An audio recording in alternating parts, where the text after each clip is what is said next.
Hello and welcome back. Today, I'm going to be talking about the second part of our approach to peripheral edema resulting from glomerulonephritis.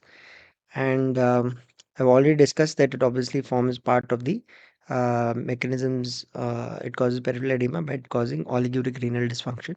And we are specifically discussing glomerulonephritis. At a later date, we'll also be discussing thrombotic microangiopathy, and then we'll also be discussing interstitial nephritis. Okay.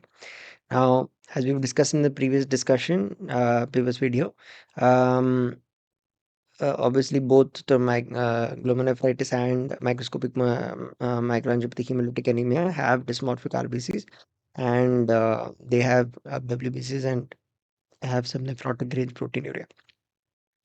Okay, and the interstitial nephritides have epithelial cells and WBCs.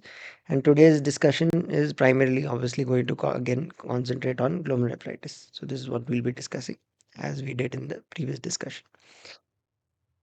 Now, uh, I've already discussed this. There are certain clinical cues that we get when we're evaluating patients with suspected glomerulonephritis, and we've discussed how we utilize them.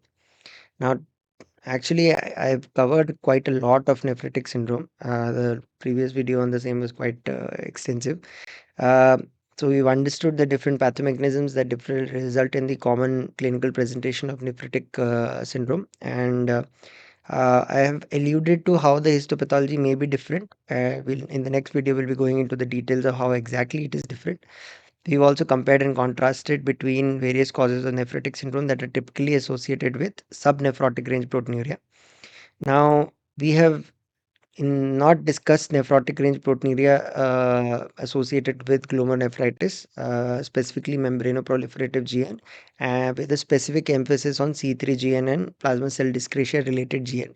Although I did discuss nodular sclerosing glomerulonephropathy in our discussion on the histopath of patients presenting with nephrotic syndrome, but the rest of it is still pending. So then we're going to compare and contrast between etiological diagnoses that cause nephritic syndrome without, we've already done this, without nephrotic range proteinuria. And these were the diseases that we had covered in that discussion. Again, we had discussed the detailed illness scripts of Goodman-Pasteur syndrome and IgA nephritis, which I will not be discussing again, even under immunology. And we've also understood the acute versus chronic sequelae of glomerular injury and how uh, acute leads to chronic and chronic eventually leads to CKD in many cases. And we saw how IgA nephropathy has around 25 to 30% of IgA nephropathy patients develop end-stage renal disease or CKD over 25 to 30 years. Okay. And we also discussed the clinical prognostic features that are relevant for Goodpasture syndrome. So today's discussion will be essentially only on this. That is, those situations where your membranoproliferative GN causes a nephritic presentation, which often may be associated with a nephrotic range proteinuria, although it's not a necessary thing, but it may be. And in that case, you start suspecting membranoproliferative GN. And then two subsections of this topic will be your our discussion on C3 glomerulonephritis and plasma cell dyscrasia. Okay. So, as I said, in nephritic syndrome, proteinuria need not always be subnephrotic. It can be nephrotic range, and in that situation, we start considering the possibility of a membranoproliferative glomerulonephritis. Um, this is very commonly seen in lupus nephritis, especially in my subspecialty. We see a lot of this happening.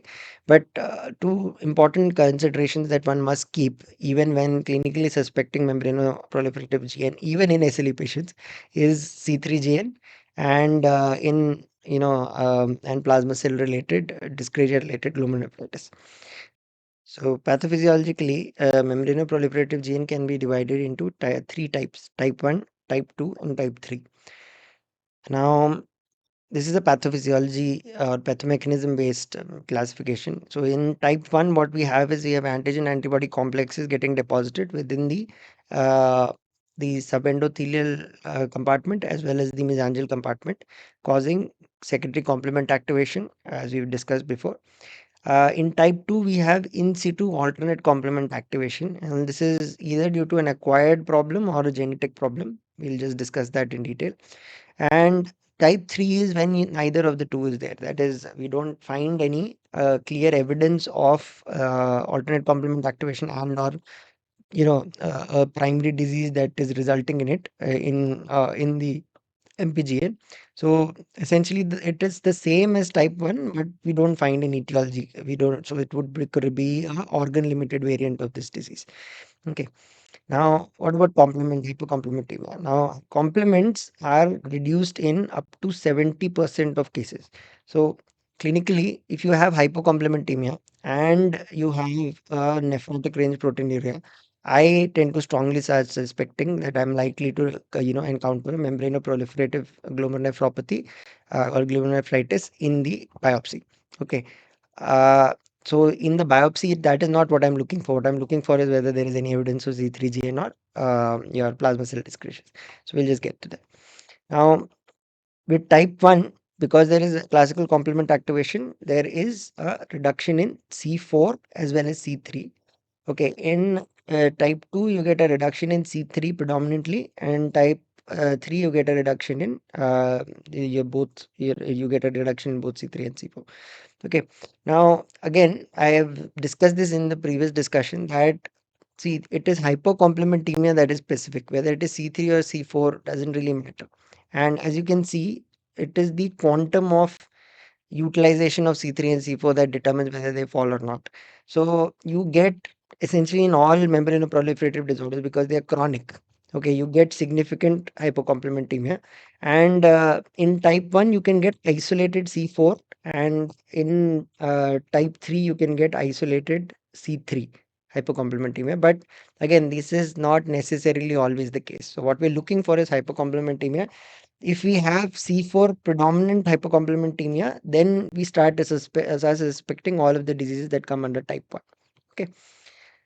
Then now there is a slight caveat here. MPGN was formally classified based on immunohistochemical findings, and initially when I started learning medicine as a final year MBBS student. At that point in time, the classification system was slightly different, and it was based on immunohistochemistry. Now, that classification system is obsolete. However, there is the terms type 1, type 2, and type 3 are common between the two systems, and that causes confusion. So please understand they are not related to each other. Okay, so we'll get to that system, but I'll just to clarify, they're not related.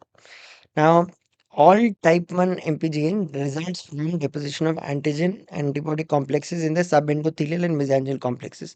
These can be the result of some primary disorders. So, if they are associated with a disease, then it is, type 1. If they are not associated with a disease, then it is type 3. Okay. Now, which are these diseases? They can be systemic autoimmune rheumatic diseases. Now, very classically, they are SLE and cryoglobulinemia.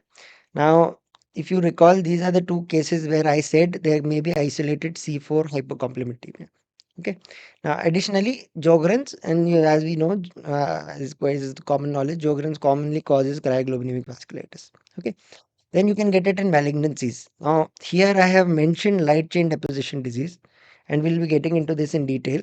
But also solid malignancies, which are breast, ovarian, lung, which are the most common malignancies.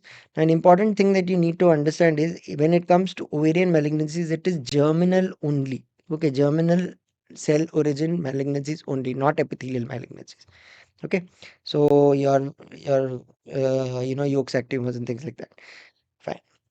Finally, we have chronic infections, and there are only a few infections that can cause chronic infections. So, HCV, hepatitis B, hepatitis C, subacute bacterial endocarditis, fungal infections, and parasitic infections, specifically schistosomiasis. However, one must understand that tuberculosis also can cause this. Okay, and therefore, in India, although I don't have the data for this, I would bet money on tuberculosis being a contributing factor in a few of these cases. Now, The clinical spectrum of RPG of membranoproliferative GN essentially the clinical presentation is of has two components. One is the systemic component. Okay. Now, when I talk about the systemic component, I'm obviously also considering the primary disease that may be causing it in type 1. Okay. But in those cases where there is no primary disease, most commonly in children, there is a prominent fatigue and malaise that coexists with the MPGN. Okay. Now, in case of renal presentation, around three-fourths of patients have a slightly okay presentation. Okay, that is they present with one of three components. Okay, the most common of those two components are hematuria and proteinuria. So that is why have included it under nephritic syndrome that may have nephrotic range proteinuria. But they also about a third of them have pyuria. Okay, that is WBCs in urine. Mm. Okay, now the other one-fourth of these patients have present with a very rapidly progressive renal failure, requiring renal replacement therapy. Now, regardless of their initial presentation, however, i- over a period of time, MPGN is notorious for progression to CKD unless you treat the primary disease. Okay. And again, as somebody who manages lupus nephritis cases on a regular basis, this is my experience, and it is sadly a situation that requires further investigation or further, further therapeutic options. Um, okay, anyway, that is not what we're going into. So, over the next 10 years, you expect around 50% of these patients to progress to CKD, and over the next 20 years, you expect 90% of these people to progress to CKD.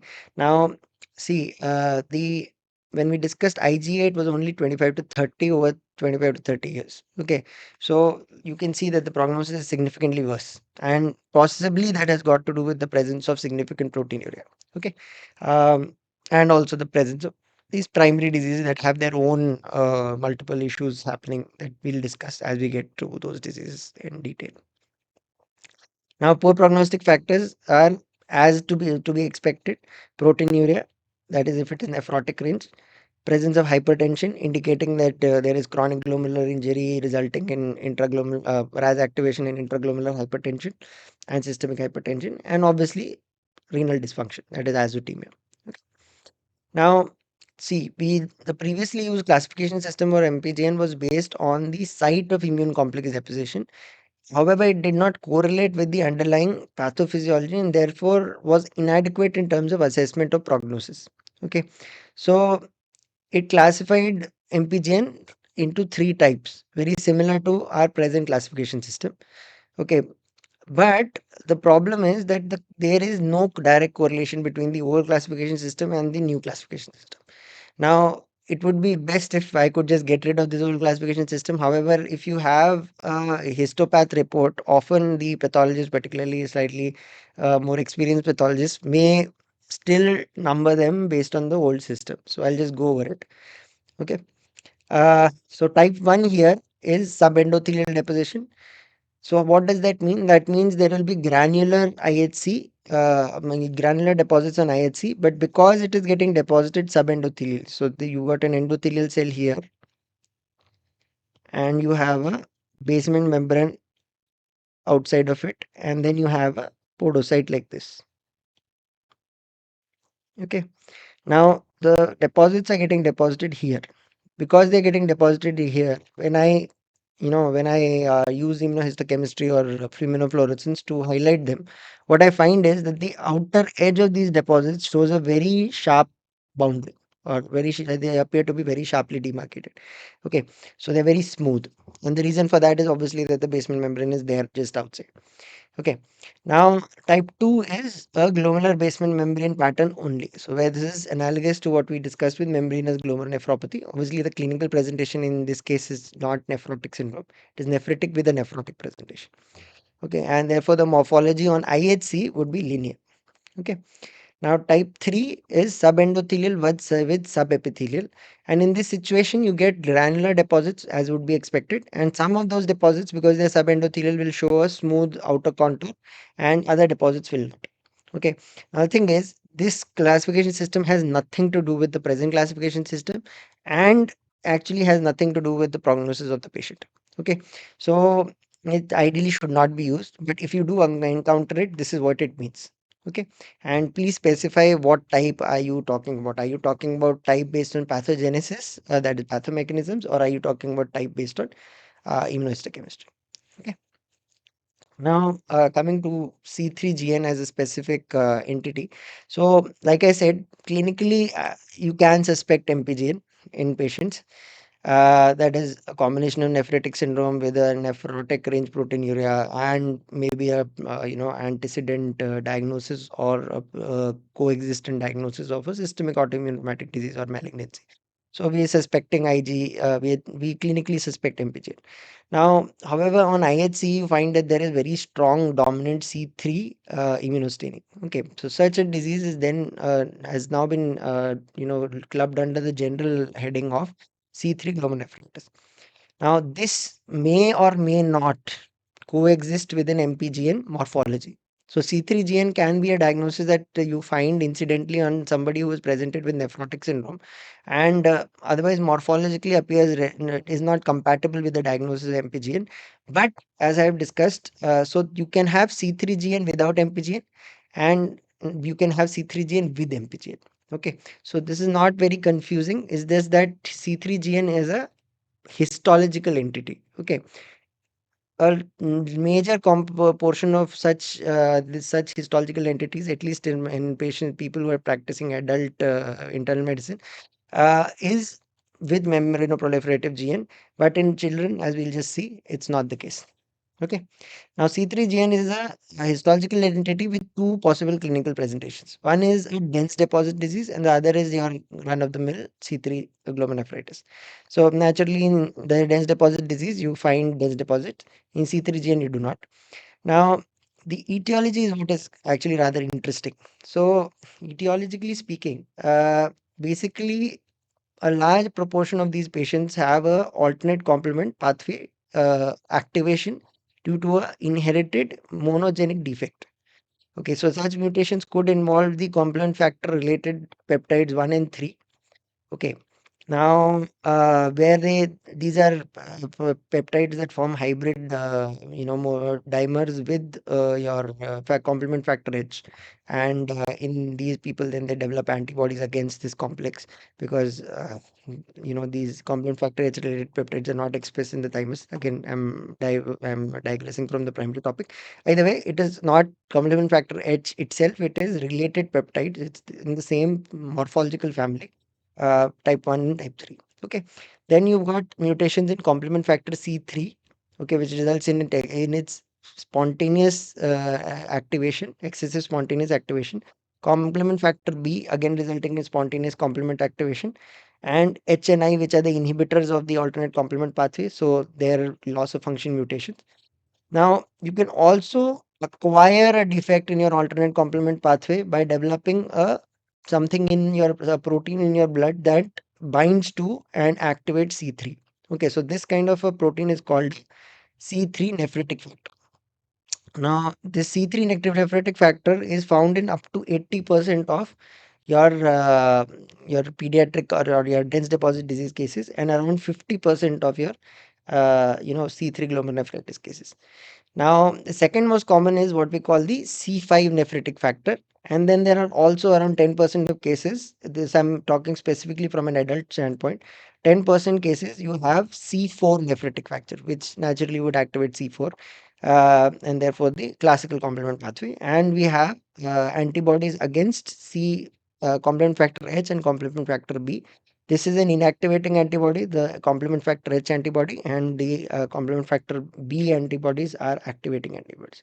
So essentially, because I've not discussed the complement pathways in detail as of now, what I would like you to gain from this is that the alternate complement pathway is getting activated, unnecessarily, because either the complement factors that part of the pathway are getting activated unnecessarily by a circulating protein, or by because they're genetically abnormal, or they have the inhibitors of the alternate complement pathway, that is factor H and I, are getting in turn inhibited by something else or are functionally defective because of a genetic mutation.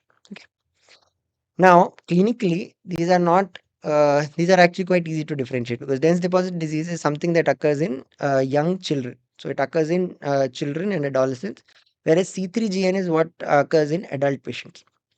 Now, in children, proteinuria is the dominant presentation. So this patient has a nephrotic range proteinuria, may just present with nephrotic syndrome. Okay. The in adult cases, proteinuria is present in around 33% cases, and even most of these patients may not even have nephrotic range proteinuria. In children, hematuria is common, and therefore nephrotic syndrome in a child with hematuria without significant azotemia would, make your make you suspect the underlying C3GN. Now, obviously, if it was with azotemia, you would suspect for focal segmental glomerular sclerosis. Anyway, in adult cases, which is what I almost always see, it is that around two-thirds of these patients have hematuria and one-third of them have proteinuria. So a significant portion overlaps, and that is why the presentation is as it is. Now, in case of dense deposit disease, because it is a genetic disease, you have what is known as the development of retinal drusen bodies. Okay, and I would suggest you look this up on the net. And this is a specific retinal abnormality, and obviously in MCQ exams, base exams, this could be asked. Now, you do not get that with C3GN, the ones that I encounter. Okay, now importantly, the prognosis is not particularly good. Okay. CKD in 10 years is around 50%. Okay. And higher in children, that is 70%. And see, I've only seen one child with C3GN in my medical practice. As a junior resident in medicine, I have seen a patient in emergency, and that patient had gone on to develop azotemia. So, anecdotally, I have seen this happening. But the other important thing that one must understand is that the C3GN patients have a very high risk of developing relapse after renal transplantation. Okay, and the reason for this is the lack of recurrence in patients who receive transplant from for say a systemic autoimmune rheumatic disease like an SLE, and therefore their good prognosis is because you're giving immunosuppression for the plant transplantation. That in turn is also controlling your SLE disease activity. However, here the problem is alternate complement activation, and immunosuppression is not going to stop alternate complement activation. So as a result, the relapse rates in the transplanted kidney are up to 50%, and almost all, that is 9 out of 10 such patients have significant Z3 deposits there, indicating that the alternate complement pathway has gotten reactivated and has again caused renal damage. So this is a very important point that one needs to understand, that C3GN patients have a very guarded prognosis, and this is even true for SLE with lupus nephritis with C3GN. And even after transplant, the risk of relapse is very high. Okay. Now, although the data is not specifically available, it is possible that if you have C3GN because of a primary systemic autoimmune rheumatic disease and that gets controlled, you may have better, lower relapse rates, and maybe antibody depletion therapy in this case might be useful. Okay, for example, with rituximab or with mechanical removal using plasmapheresis. But again, the data on this is not available. Now, another important thing is that we don't really have a biomarker at present for C3GN, okay, other than for reducing a renal biopsy and finding C3. So that creates another clinical conundrum. The diagnosis of C3GN as part of lupus nephritis and its evaluation is something that I have done a few times, and it's a interesting clinical challenge. So maybe when we discuss SLE, we'll be delving into that also. Now, these are the patients that obviously I see. Okay, so this is an adult case with nephritic syndrome like presentation, having significant nephrotic range proteinuria. I am suspecting membranoproliferative GN, um, and I am surprised by the biopsy report showing C3GN. Okay, and again, in that case, the patient should be their regarded prognosis should be discussed with them. Now, C3GN, interestingly, also has some pathophysiological overlap with other disorders in which you have a alternate complement pathway activation. Okay, so this would be what disorders? So the classical ones are obviously atypical hemolytic uremic syndrome, which we'll be discussing in our discussion on microangiopathic hemolytic anemia. So that is thrombotic angiopathy, microangiopathy with atypical hemolytic uremic syndrome. And C3GN without MPGN, C3GN with dense deposits, and C3GN or just like C3GN with my membranoproliferative GN with or without C3GN. So what we find is that you know obviously there can be complement mutations, and then there can be systemic activation because of acquired disorder.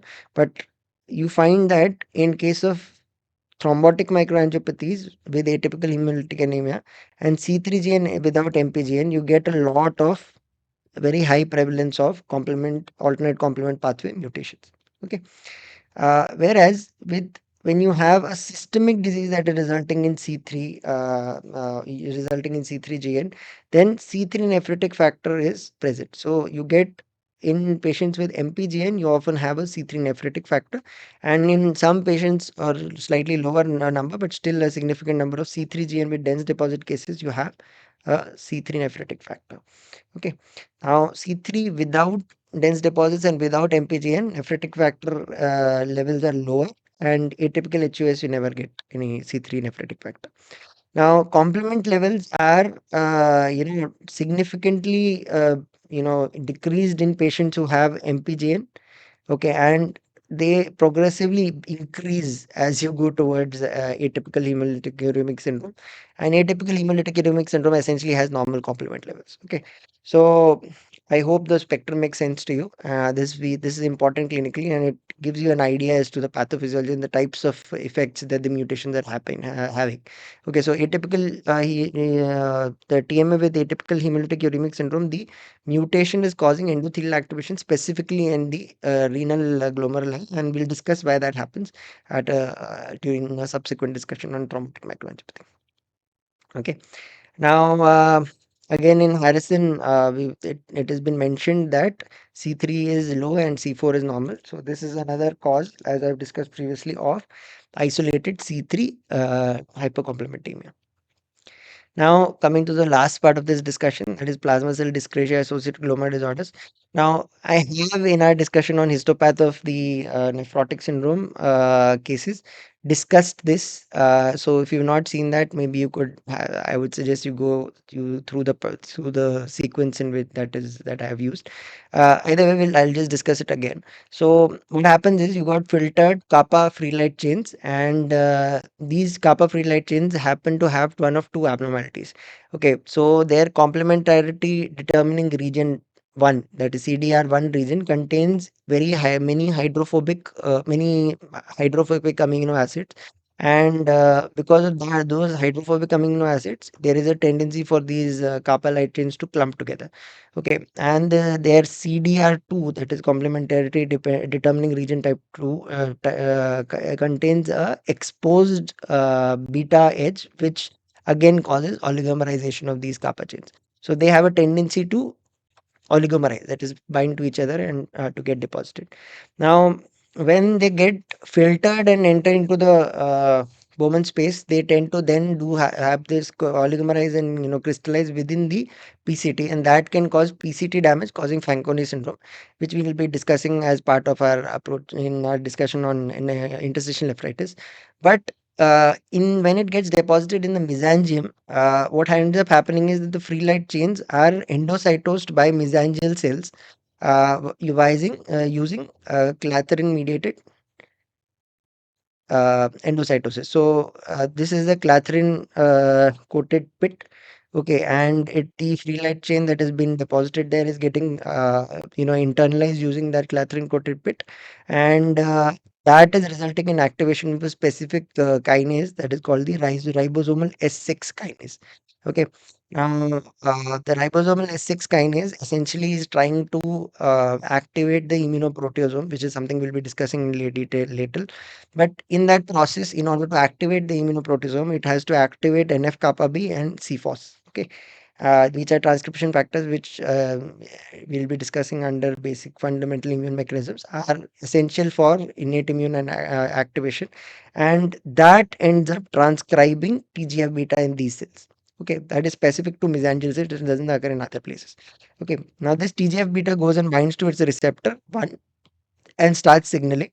Now, TGF beta signaling is always via your SMAD proteins. So, SMAD proteins start signaling, and that in turn produces platelet derived growth factor. And now, this TGF beta and platelet derived growth factor, they together have certain effects. So, the two of them together go and change the extracellular matrix, constitution within the glomerulus. So, what do? They let me just hold upload it. So they together cause the production of matrix metalloproteinase 7.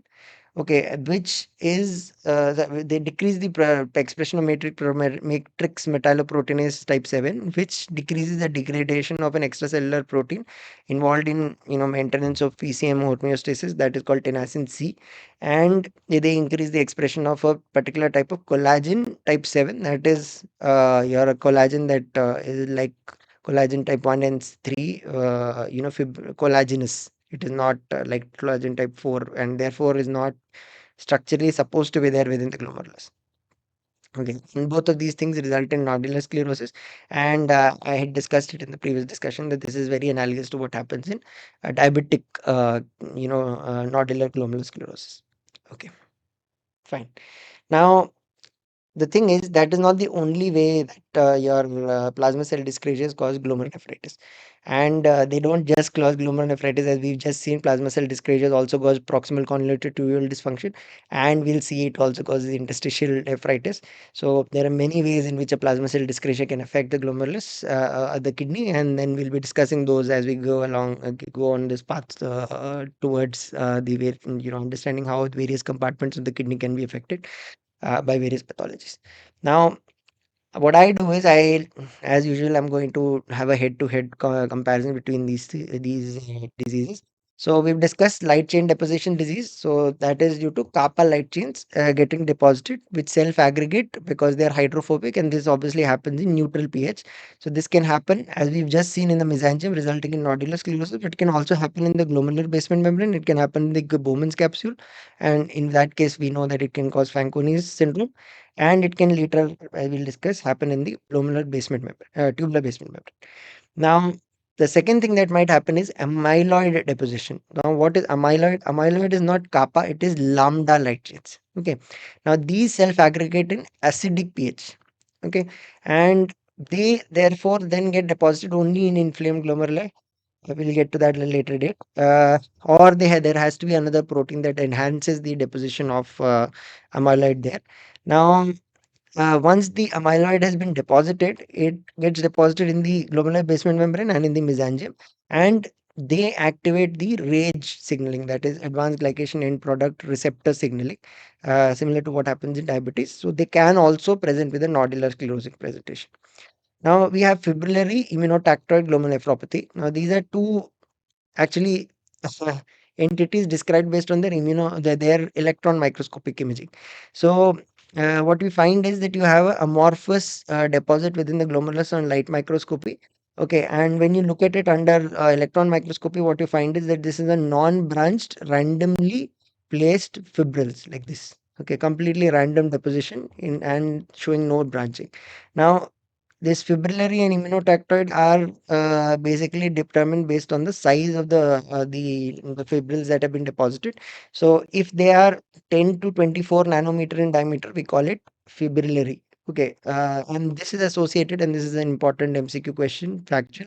That is, they are associated with deposition of a protein called DNA-GB9. So I can actually do immunohistochemistry or immunofluorescence for DNA-JB9 without doing electron microscopy, and therefore detect fibrillary glomerulonephropathy.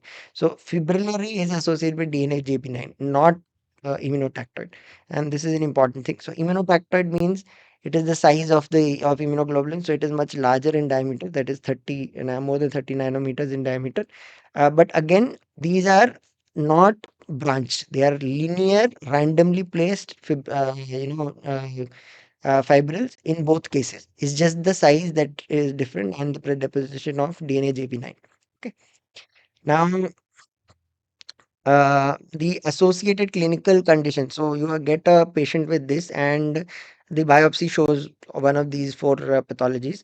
Then what do you suspect? So in case of amyloid, obviously you must suspect chronic inflammatory disorders. And in the West, RA and ankylosing spondylitis are common causes. In India, it's TB. In case of fibrillary glomerulonephropathy, you also need to consider the possibility of not just plasma cell dyscrasias, but also autoimmune diseases and other malignancies. Okay, so again, this is a odd presentation of lupus nephritis that again can present very oddly. So that is something that you must keep in mind. So lupus nephritis can present with C3GN, which could be nodular sclerosing. Okay, lupus nephritis can also have fibrillary deposits, and that is also something very odd. So you do a DNA JB9 staining and you find that is to be positive, or you do electron microscopy and find that. Um, Now, immunotactic glomerulonephropathy is almost always associated with either a plasma cell dyscrasia or a B cell, mature B cell malignancy, that is CLL, SLL most commonly, but also other mature B cell lymphomas. And all of these are obviously associated with multiple myeloma. Now, the last thing that you need to see is what is their clinical presentation. Okay, so another thing is that fibrillary immunotactoid glomerulonephropathy is very characteristic or characterized by very heavy proteinuria and with hematuria. So again, clinically I would be suspecting MPGN, but even after suspecting MPGM, I would also suspect fibrillary immunotactoid glomerulonephropathy if I think that the patient is a known case of multiple myeloma, or is a mature B cell malignancy, or even an autoimmune disease. If the proteinuria is very heavy, that is 10 grams, 12 grams. Okay, I have had patients of this sort, and there is renal dysfunction. So again, SLE patients, these are important considerations that come up when you're evaluating the histopath of those patients. Okay, now the prognosis of these patients is usually quite poor, but varies based on the exact histopathological entity we are talking about. Okay, so when we are talking about AL amyloidosis, if you can treat the primary disease, the progression to end stage kidney disease requiring renal replacement therapy is only 20%. So it's pretty good. Okay, especially because almost all multiple myeloma cases now are treatable and have significant, very long-term progression-free survival. However, when it comes to fibrillary immunotactoid glomerulonephropathy, 50% have a progression to CKD, and this is not over 10 years like we saw with MPG, and it is over a few years, that is maybe 1, 2, or 3 years. Okay. Now, if you have AA amyloidosis, the treatment is to treat the primary disease. Okay, that will mean RA, tuberculosis, SLE, SLE, ankylosing spondylitis, whatever it may be. Now, the thing is, the data is from the West, so it is mostly RA and AS patients. And see, once it has developed, then you can't really do anything about it. So it usually progresses in about 50%. So the range is around 40 to 60%. Okay. And finally, we've got the worst of them all, that is light chain deposition disease. Now, light chain deposition, the progression is 70%. It's very high. So it's 20, 50, 20 plus 50, 70. And here there is a 50, which that is divided into 40 and 60. So I hope that helps you recall this. But these are important considerations to discuss. If you discuss this with a patient that you have, you are unlikely to forget subsequently. Okay, so now in this discussion, we've understood in these last two discussions, we've just understood the different pathomechanisms and how they result in this common presentation of nephritic syndrome. And now we also know why the presence of nephrotic range proteinuria in addition to that is significant. Now, we've also compared and contrasted between the cases of nephritic syndrome with a subnephrotic range proteinuria and the nephritic syndrome with a nephrotic range proteinuria. But in particular, we've discussed membranous GN, C3GN, and plasma cell dyscrasias. We've compared and contrasted between the different etiological and the diagnosis that cause nephritic syndrome in the previous talk on this. That was good pasta versus post-streptococcal versus IgA nephritis versus subacute bacterial endocarditis versus SLE nephritis. We've now, in your previous discussion, also discussed the detailed LS scripts of good pasta syndrome and IgA nephritis, and we've discussed the acute and chronic sequelae of glomerular injury. So that brings me to the end of my discussion on the mechanisms and clinical features of nephrotic syndrome. In the next discussion, I'll be going into in depth into the histopathological diagnosis of these disorders, and that will be what we'll be discussing. Now, before we end, there are some deposition disorders in the kidney, in the glomerulus, that is are called lipid deposition disorders. So these not can present in nephritic syndrome, but and they've just been, uh, they've just been mentioned. So I'll just talk about these. So there we've got three disorders here: atherosclerotic nephropathy, lipoprotein glomerular nephropathy, and cholesterol emboli. Okay, so cholesterol emboli, these are detected incidentally on biopsy as clefts because as you prepare the specimen for HNE, the cholesterol gets removed and it leaves a cleft behind. Okay, now atherosclerotic nephropathy is a specific entity which is associated with ApoE4, a variant of the apolipoprotein E gene, and it is in association with patients who have other macrovascular complications of atherosclerosis. Okay, and this lipoprotein nephropathy is a term that has been used for patients of usually of African American heritage, not just African American. Okay, who have mutations in the ApoL1 gene.